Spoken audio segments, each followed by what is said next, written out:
Sunday பசங்க பிஸ் சாம்பார் தான் செய்ய போகிறோம். இந்த பாம்ப்ளெட் மீன் வந்து 1 kg எடுத்துருக்குங்க. இது வந்து சங்கரா மீன் சொல்லுவாங்க, மஞ்சள் கலர் சேஞ்சாக இருக்கும். ஒரு 1/2 kg எடுத்துருக்கோம். 1.5 kg பிஸ்ஸு. இதுக்கு தேவையான பொருள் பாருங்கள். தேஜு பிஸ் சாம்பார் பவுடர் ஒரு பாக்கெட் எடுத்துருக்கோம். வீட்டு மிளகாத்தூள் 2 டீஸ்பூன், தேவையான உப்பு, கடுகு கலப்பு, கொத்தமல்லி, வெங்காயம், ஜீரகம், மிளகு கொஞ்சம் எடுத்துருக்கோம், பூண்டு, இஞ்சி, பச்சை மிளகாய், புளி, பார்த்திங்கன்னா தக்காளி, இவ்வளோதாங்க. இப்போ வந்து மசாலா வந்து க்ளீனாக வதக்கிடலாங்க. இப்போது ஓகேங்களா. இப்போ இதில் வந்து பச்சை மிளகாய், இஞ்சி, பூண்டில் போட்டுடலாம். இது வெங்காயம் இது நல்லா கொஞ்சம் ஃப்ரை ஆகுதுங்க. இது கொஞ்சம் ஃப்ரை ஆனதுக்கப்புறமா தக்காளி, கொத்தமல்லி, மசாலா சேர்க்கலாம். ஓகேங்களா. இது கொஞ்சம் ஃப்ரை ஆகுது. ஃப்ரை ஆகுங்க. ஜீரகம், மிளகு போட்டுடலாம். அடுத்து கொத்தமல்லி, அதுக்கப்புறம் தக்காளி போட்டுடலாங்க. இப்போ நல்லா ஃப்ரை பண்ணிக்கலாம். நல்லா ஃப்ரை ஆகிடும். சேர்த்துடலாம். சேர்த்து நல்லா அது ஃப்ரை ஆகிட்டுங்க. இது நல்லா ஃப்ரை ஆனதுக்கப்புறம் எடுத்து க்ளீனாக அரைச்சிட்டு மீன் குழம்பு செஞ்சிடலாம். சரிங்களா. பிஸ் சாம்பார் வதங்கிருக்குங்க. இது கூட வந்து பார்த்திங்கன்னா வீட்டு மிளகாத்தூள் 2 டீஸ்பூன் போட்டுடலாம். இது வந்து பிஸ் சாம்பார் மசாலா தேஜு 10 ரூபா பாக்கெட்டில் ஒன்று போட்டிருக்கோம்.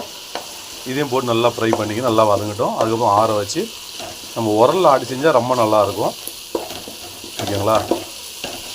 நல்லா கொஞ்சம் ஃப்ரை ஆகட்டும்.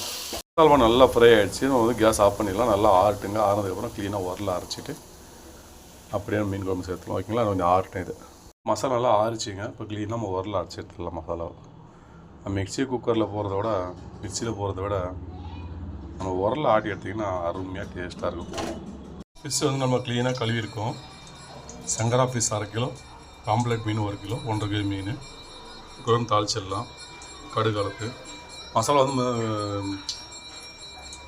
உரல் வந்து க்ளீனாக திக்காக அரைச்சி வச்சுருக்கோம். புளி கரைசல் இருக்குது. எண்ணெய் ஊற்றியாச்சுங்க. இப்போ கடுகு கலப்பு போட்டுடலாம்.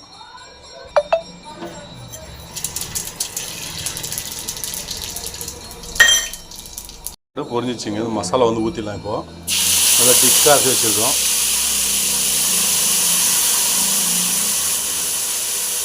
சட்னி பார்த்து அரைச்சி வச்சுக்கிட்டு தண்ணி கொஞ்சம் ஊற்ற வேண்டியது இருக்கும். தண்ணி ஊற்றிடலாம். தண்ணி எவ்வளோமோ அவ்வளோ தண்ணி ஊற்றிக்கலாம். நல்லா க்ளீனாக கழுவி ஊற்றிடலாம். க்ளீனாக வந்து நல்லா கழுவி விட்ருங்க.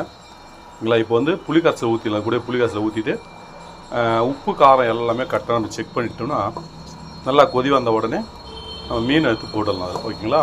புளி கரைசலையும் ஊற்றிடலாம். இப்போது புளி கரைசல் அதாவது உங்களுக்கு 1.5 kg மீன், அதுக்கு அது மாதிரி உங்களுக்கு எவ்வளோ வேணுமோ அவ்வளோ வந்து ஊற்றிங்க. மீன் குழம்புக்கு எப்பயும் புளி வந்து தூக்கில் தான் நல்லா தான் இருக்கும். திப்பிலாம் க்ளீனாக வடிக்கிட்டு எடுத்துங்க. வந்து புளியும் ஊற்றி வச்சுங்க. இப்போ நல்லா கழுவிட்டு உப்பு காரம் செக் பண்ணுறங்க. உப்பு காரம் கம்மியாக இருந்தால் நம்ம அதுக்கு மாதிரி உப்பு காரம் போட்டுக்கலாம். இது வீட்டு புளி, பழைய புளிக்கு கொஞ்சம் கருப்பாக தான் இருக்கும் புளி. டேஸ்ட் ரொம்ப நல்லாயிருக்கும்.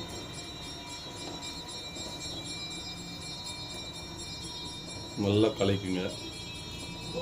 கலக்கிட்டு இந்த உப்பு காரம் செக் பண்ணிட்டீங்கன்னா நல்லா கொதி வந்ததுக்கு வருமா மீனை போட்டு 2 நிமிஷம் இருந்தால் போதுங்க. அதிகமாகலாம் தேவையில்லை.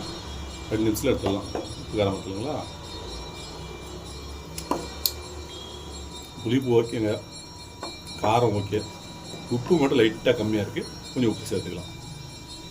மீன் குழம்பு பாருங்கள் 2 நாள்லேருந்து 3 நாளுக்கு சாப்பிட்லாங்க. அவ்வளோ அருமையாக டேஸ்ட் நல்லாயிருக்கும்.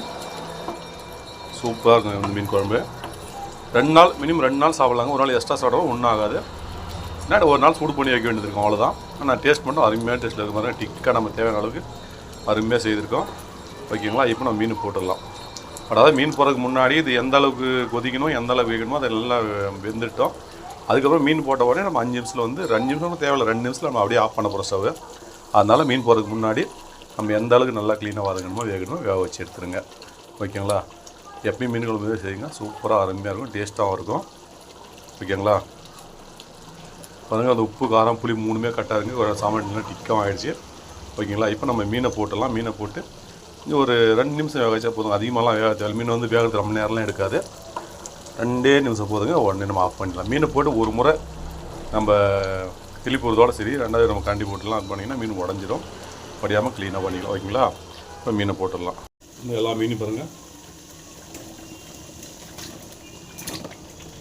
எல்லா மீன் போட்டுடலாம்.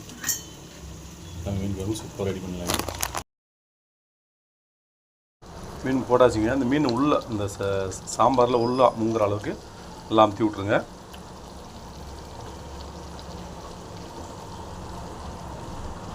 ஓகேங்களா?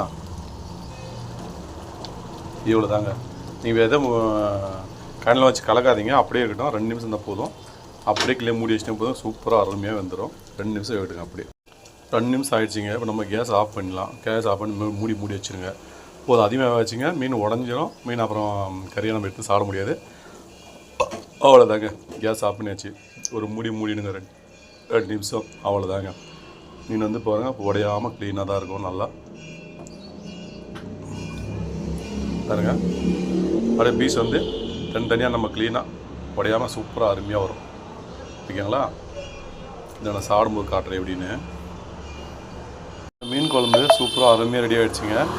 பாருங்கள், பீஸ் வந்து அப்படியே உடையாமல் க்ளீனாக செய்திருக்கோம். அப்படியே வந்து ரைஸில் போட்டு சாப்பிடலாம். இப்போ சூப்பர் டேஸ்ட்டில் அருமையாக இருக்குங்க. மீன் குழம்பு ரெடி ஆகிடுச்சு. சண்டே பேசுகிற சாப்பிட்றலாம். இதுமாங்க இது வந்து பாம்பேட் ஃபிஷ்ஷு.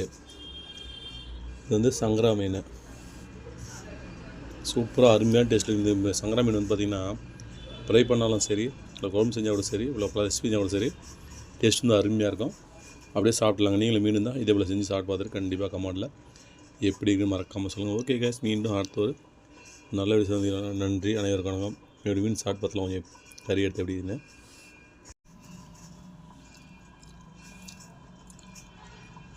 ஆம்லேட் பீஸு, இது சங்கரா பீஸு, சூப்பராக இருக்குது taste. Okay guys, video like share பண்ணுங்கள். மீண்டும் அடுத்த ஒரு நல்ல நன்றி. அனைவருக்கும் வணக்கம்.